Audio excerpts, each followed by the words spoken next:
En Chile, una mujer decidió vengarse de su marido que le había sido infiel ante la vista de unos 100 curiosos en plena vía pública. La escena de furia y celos duró más de 20 minutos y luego fue detenida. En medio de gritos y reproches de infidelidad, la protagonista del video increpó a su esposo, quien protegía a su supuesta novia, la que se encontraba refugiada en el interior de su camioneta.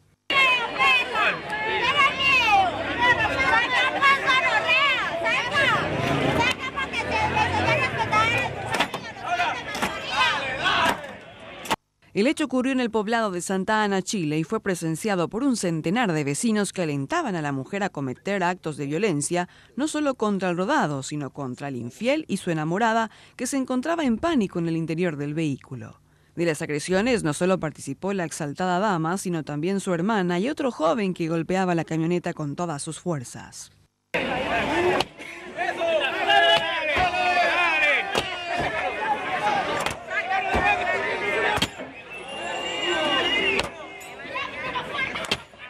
El marido, quien intentó mantener la calma en todo momento, impidió que el evento pasara a mayores, aunque recibió varios golpes por parte de las mujeres.